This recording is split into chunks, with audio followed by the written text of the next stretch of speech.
Hersey knocked this pass away. Topping out in front, all alone to the backhand. Mr. Andersen!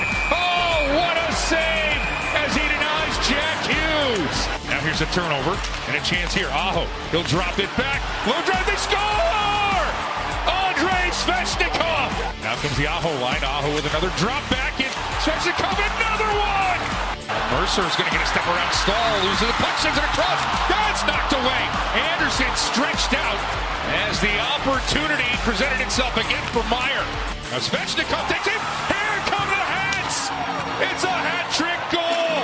Andrei Svechnikov, his fourth in the regular season, sixth career hat trick, and he is on fire.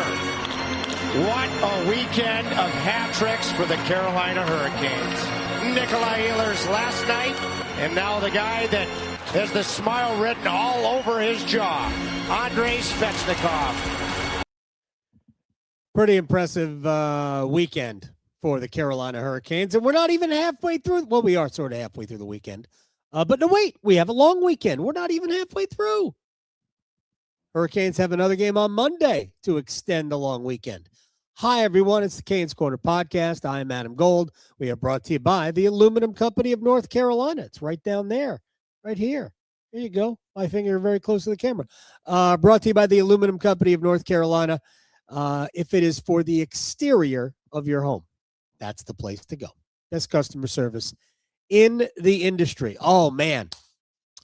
Fun night of hockey for the Carolina Hurricanes. I don't want to get lost in the big picture. I'm going to start with the big picture. I think, and I'm going to give some flowers, to my friend Corey Lavalette from The Athletic and North State Journal, who wrote heading into the weekend, what an enormous weekend this was for the Canes. Think about this. You had a couple of days off. You play a game in Detroit where you deserved better. You certainly did not get the benefit of any whistle in Detroit. We're not going to relitigate that. At least you got a point, trailing 3-0.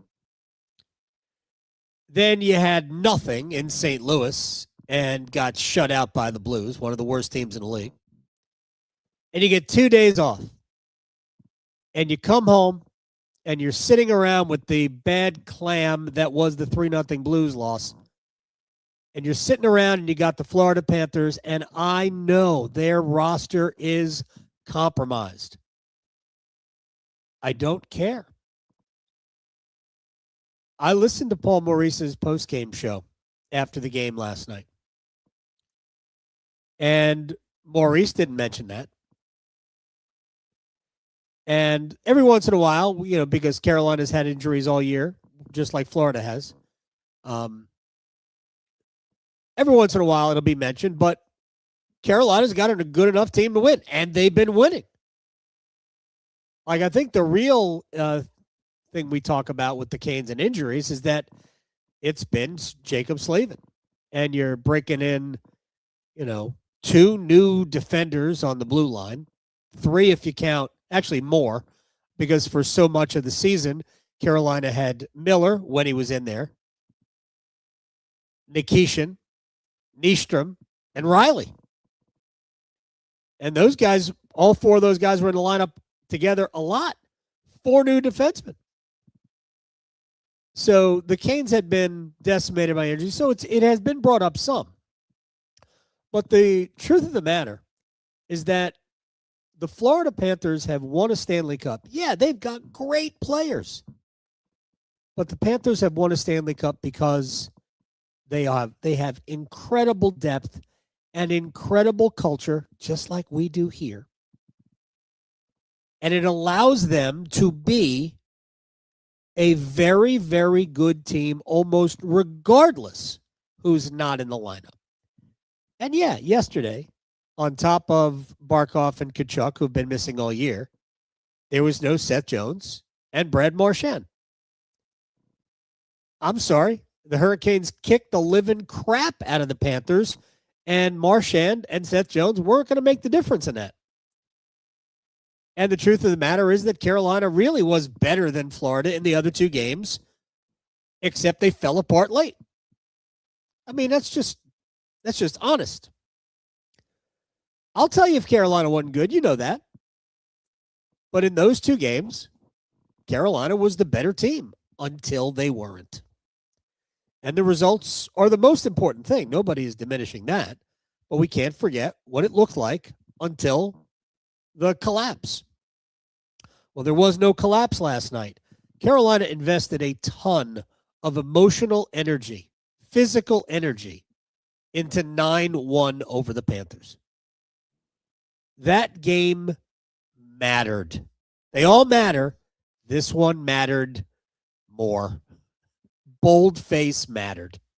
All caps mattered. Not a playoff game. But I talked to Jordan Stahl about it. I talked to the head coach about it yesterday.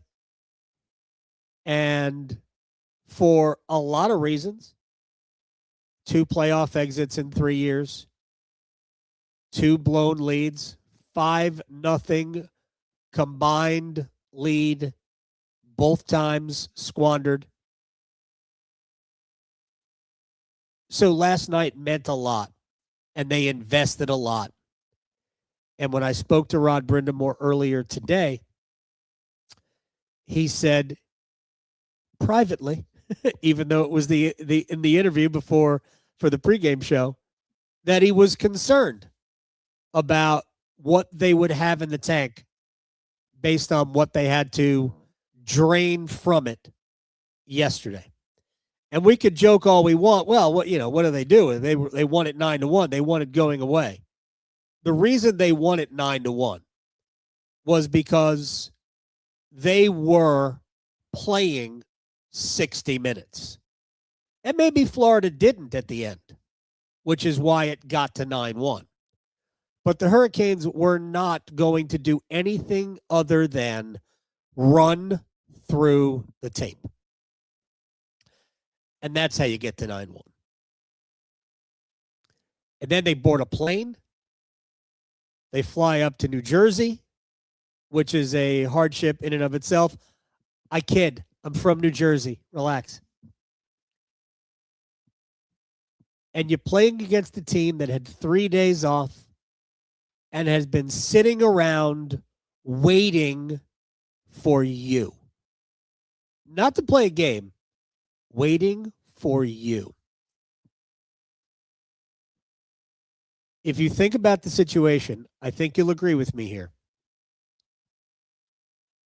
The Hurricanes look at the Panthers as the team that eliminated them from the postseason 2 out of the last 3 years, sent them into the offseason 2 out of the last 3 years in relatively humiliating fashion. Yeah, the sweep in 23 was 4 one-goal games, 2 of which needed overtime, 1 of which was 2 games. Game 1. That was the closer series than the series where Carolina won a game. You couple those 2 years sending you home with the way Carolina lost the 2 games this season that are still fresh in everybody's mind. It was less than a month ago, the first game, the 19th of December. Tomorrow's the 18th of January. It's been less than a month since that first game happened. 5 days later, the second blown lead. Last night, Carolina with a little bit of a get back. A little bit. So Carolina had been focusing on that. They needed it for themselves. And maybe a little bit to show Florida that they weren't going to be intimidated. If you look at the way they played, physical game, not taking Florida's bait, not getting involved in any shenanigans, getting on the power play and making them pay. It was a game full of mental sharpness. That's what yesterday was. and playing basically the same way you played for the most part against the Panthers in the first two games. This my math. You played 185 minutes against the Panthers this year, and you probably kicked their ass for 150 of it. And you're 1-1-1. That's what Florida can do. And I was critical of the team after the first game because I thought that was a lesson in playoff hockey, because that's where Florida went for the Marchand goal that made it 3-1. They went full playoff hockey mode, got away with it. Should have been a penalty, but got away with it. Maybe if Rod Brindamore challenges it, he wins the challenge for goaltender interference. Don't know, but that's not what happened. But it all added up to last night meaning a ton for those players. And to an extent for you as fans. And then you board a plane, you go to New Jersey, you play in a Devils team that is looking at you the exact same way you look at Florida. Carolina ended New Jersey's season 2 out of the last 3 years in the playoffs. They won 4-1 both times. I did the math. Go back between the start of the 21-22 season, the season after the crazy pandemic central. Carolina's record against New Jersey, including the 2 playoff series, is now 21-8. The Devils are tired of getting their ass beat by the Hurricanes. And you could hear it from Sheldon Keefe. I watched his morning skate availability. And, yeah, they were focused on this game. Said, we've played them twice. We didn't get any points out of it, right? And now it's 3 with no points out of it. This game mattered to them. So the Hurricanes, in 24 hours, beat up the Florida Panthers in every possible way, soothing themselves probably, and then had to play big brother to little brother when little brother's been sitting around for 3 days salivating. And the Hurricanes had to survive the first period. We'll talk about how they did that in a minute. But once Carolina got into the game, really into the game, the whole team, they were the better team. Middle of the second period on, the Canes were the better team. And whether it's confidence, I personally think Carolina is built to play against New Jersey, or I should say that New Jersey isn't built to play against Carolina. I love Carolina's matchup against the Devils. I think the Devils are a really good team. I don't understand why they're not better.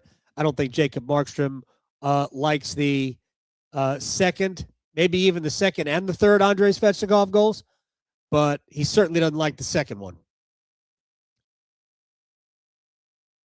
So maybe the Devils have a little bit of a goaltending issue. I know they've had some, players who don't want to waive their no trade clauses. I don't know if it's we don't want to leave New Jersey. I think it's we don't want to go somewhere else. As if you understand the difference there. Dougie Hamilton and Andre Palat. Palat didn't play tonight, nor did Steph Nason. But the Hurricanes had 2 different mindsets. You had we're the hunter against Florida, and now you're the hunted against the Devils. And A pluses all around. A pluses all around. It's very impressive. Jersey into the game zone. Bratton will pull up. Sends one out in front. Deflected, and Andersen takes it away from Meier. Spinning with it. With the Donoff. Let's drop the shot through to Markstrom. He makes the save. Meier with an attempt late. Horn goes, and the Canes will go to the dressing room. To be swept out. Now having a hustle after it is Aho. It's going to be a break coming in on the back. And Andersen with the robbery on Glendening. Beecher, though, with good pressure, will get it to Mercer. Back out front. Another save by Andersen. The Hurricanes should have let New Jersey touch it there. That was a high stick. Led to a chance. So That's your Frederik Andersen highlight package of the game. The reason why the Hurricanes were able to win this game tonight is Freddie Andersen. And I know it's been a rough one for Andersen. It is only out of extreme faith that the team has in him, the players, because they do. The front office may be unwillingness at this point to go out and get a goaltender yet. I think they will get one. They should. And maybe, just maybe, the standings giving them the opportunity to just let it play out and see if Freddie can get his game back. Whatever the reasoning for it is, man, has this team been patient with Frederik Andersen. He hasn't always deserved that patience this year. This is not anything other than he has played poorly. My opinion, first handful of games, yeah, Freddie wasn't great, but he wasn't terrible. And then Freddie became terrible. He became can't win Freddie. And he went almost, I think it was like 2 months without a win. Just about 2 months without a win. That's hard to do. But he's 2-0-1 in his last 3 starts. He was outstanding tonight. I said this in the first intermission. I'm not entirely sure we didn't watch the best period of hockey Frederik Andersen has played as a Hurricane. He's made maybe bigger saves. But when you take everything into account, the way his team played in front of him in the first period, not sloppy. It wasn't a series of giveaways. They were just kind of out on their feet in the first period. And it wasn't like a shooting gallery, because Carolina mitigated I thought Carolina, if anything, was pretty good on the back end, even though Sean Walker spent half the game in the penalty box. Slavin and Chatfield was so good tonight. Slavin was slavin tonight. Alexander Nikishin played another good game, except for one inexplicable turnover, which led to a scoring chance where Sebastian Aho was getting off on a change, and Nikishin threw a blind backhand no-look pass to where Aho was, except that he was on the bench. And Kane's Twitter, which has no chill at all, I just said, what was that about? Nikishin. Well, I said, what was Nikishin thinking there? And they're coming for me because I'm always negative, which is honestly the opposite, but fine. Freddie Andersen won this game for the Hurricanes. Yeah, Sebastian Aho had 3 primary assists. Andrei Svechnikov had a hat trick. Frederik Andersen won this game. Give him the 2 points. Let them put the number 2 in his locker. Without Andersen in the first period, whether it's the save on Hughes, who came in alone on a backhand try, or the save on Timo Meier on a setup by Jesper Bratt right out in front. There were so many chances. Jack Hughes had two because he had one earlier from a sharp angle. Dodonov right before the end of the period. There were so many good saves. Dawson Mercer had a great opportunity. It could have gotten away from Carolina really, really early. And it didn't because of Andersen. And sometimes, as much as you don't like him, as much as people have already made their decisions, and by the way, one good performance is not going to change anything about Freddie and what this team should be doing. Because any goalie any goal. Any player can have a great game. We'll see Bussy against the Sabres on Monday. And my guess is Andersen will get the next game, whatever that is. I don't know off the top of my head. And Freddie's going to have to do it again. Maybe not to the degree he did it tonight, but Freddie's going to have to give him a chance to win again. That's really all that was asked of Freddie tonight. Give Carolina a chance to win. As it turned out, giving Carolina a chance to win meant please go out and make 5 great saves in the first period. There were 16 shot attempts or shots, not attempts, 16 shots that were either high or mid-danger chances on natural stat trick. Andersen stopped all of them. The only goal was considered a low-danger chance, and it's very possible because it's really hard to tell whether or not Andersen saw it. But, I think he moved for it. I don't think he was positioned properly. But anyway, let's just say it was a bad goal. Okay. We're used to seeing those. But the next save was a great save, or the next play. I'm not even sure it counted as a shot on goal. But it was a pass across to Timo Meier in the back door, and Andersen got over and either bothered Meier enough to make him miss the net. I don't know how it stayed out, but it stayed out. But Freddie got across. Hey, we all want Carolina to be the best version of the Hurricanes. A good and confident Frederik Andersen, it's a big part of that. If you get the best version of Freddie, even the best version of this age Freddie, which isn't going to be the best version of Freddie from last year or 2 years ago or 3 years ago. If you get the best version of this Frederik Andersen, at the very least, it gives you 2 goaltending options for the rest of the season where you could just go, well, we'll just alternate them. They're both good. This team doesn't need Andersen to stand on his head. They need Freddie, just like they need Bussy. Just make the timely save. That save on Meier. After Meier scored the power play goal, the questionable power play goal, that save on Meier was a big deal. That was a big spot. This game was about even in the way it was played over the course of 60 minutes. Carolina was the better team, I thought, over the last 30. The Devils were the better team over the first 30.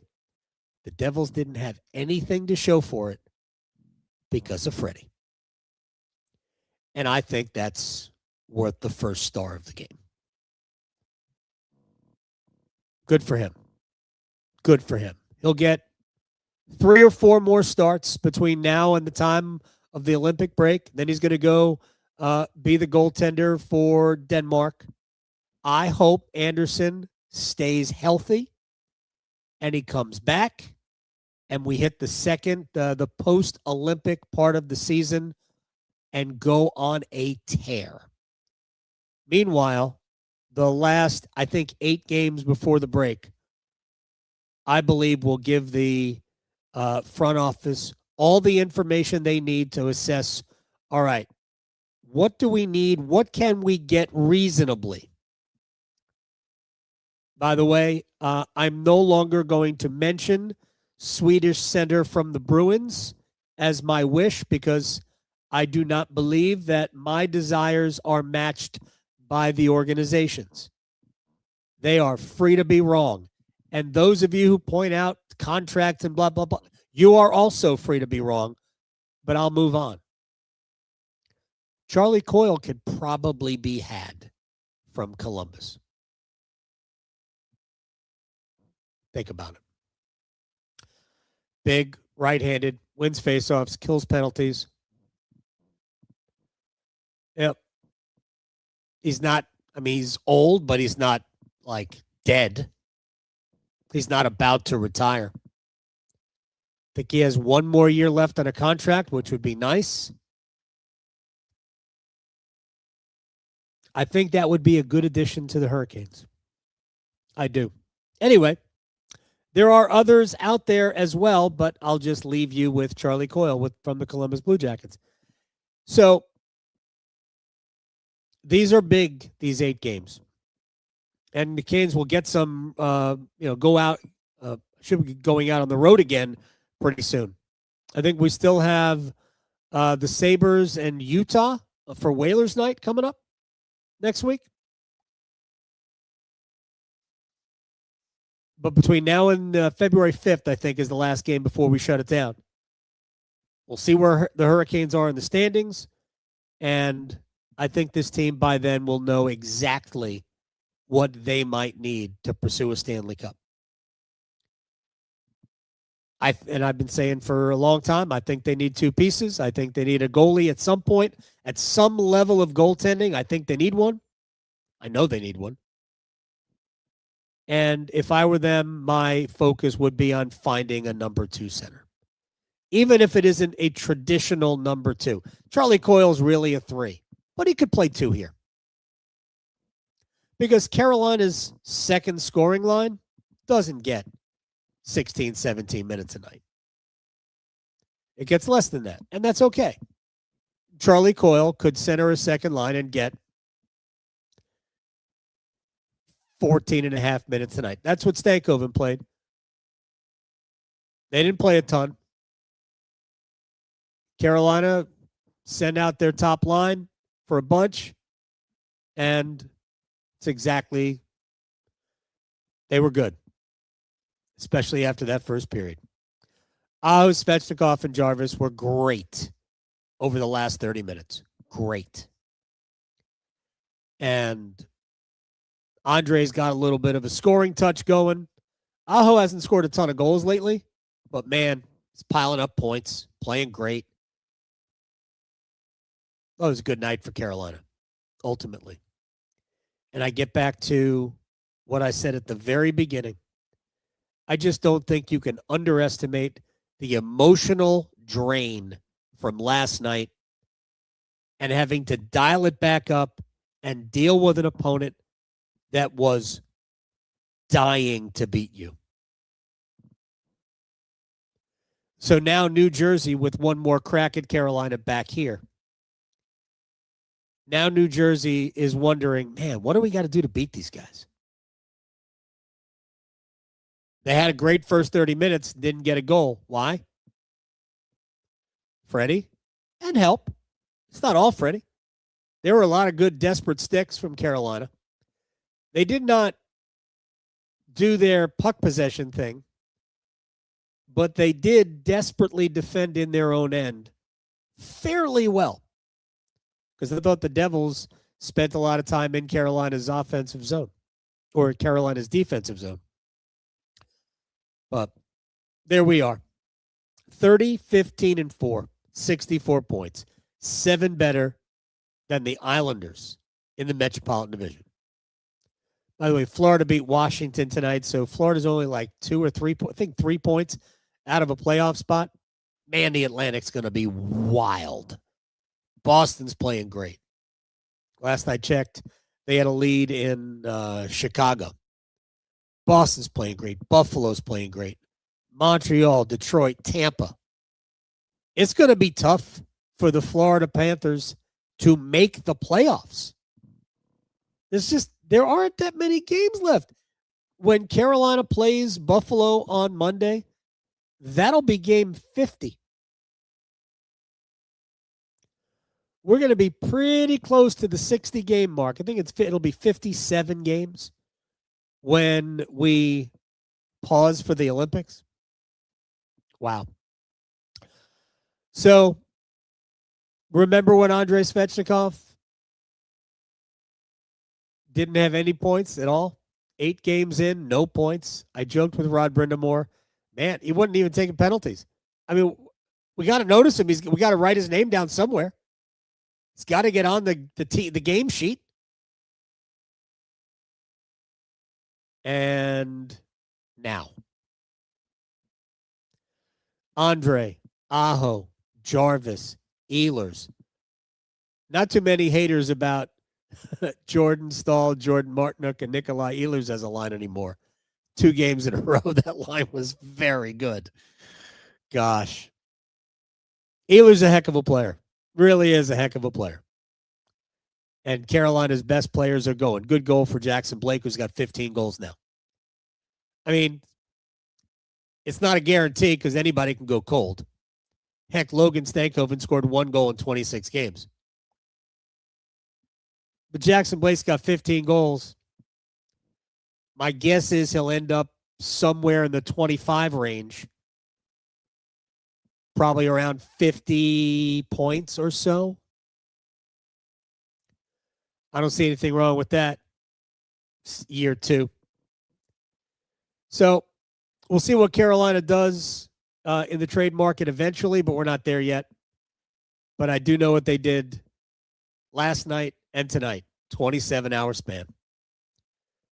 13 goals, 4, 2 against, 2 very emotional, big wins for different reasons, but we'll all take it. Aluminum Company of North Carolina, home for the, if it's for the exterior of your home, you can find it at the Aluminum Company of North Carolina on Hamlin Road in Durham. No place like it. Sammy Henn and his crew do a great job. They do. You should check them out. I know everybody out here seems to be very happy for Freddie Andersen. Yes, Boris points out the Canes are currently 2nd in the NHL. They are. Dallas has been on a kind of a little bit of a tailspin. Minnesota has as well. The Hurricanes have played well against both of those teams this year. Played well against Colorado, too. The team that Carolina has played the worst against in the West is Vegas. I don't like Carolina's matchup against the Golden Knights. Vegas is really big and really fast. Tough combination for Carolina to deal with.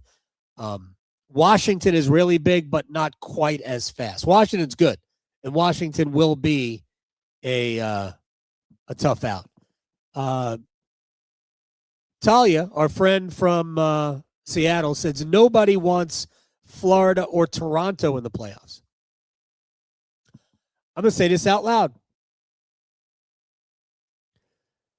If the Hurricanes match up against the Florida Panthers in the first round of the playoffs, I'll do it.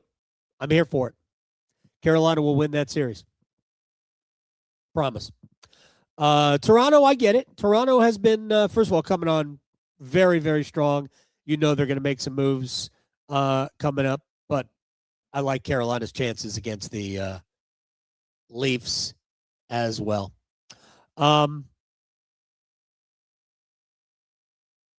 Let's see what else is going on here. Oh, you've been talking football? Get out of here with football. Get out of here with the football conversation here. It's all good. All right, we got to go. Appreciate your time. To those in Denver and Fort Worth and Hilton Head and Kirkland, Washington, and Greensboro, and everywhere else along the Canes Corner podcast family, thank you. We'll see everybody Monday afternoon after the Hurricanes and the Buffalo Sabres, the red-hot Buffalo Sabres from Lenovo Center. Good night.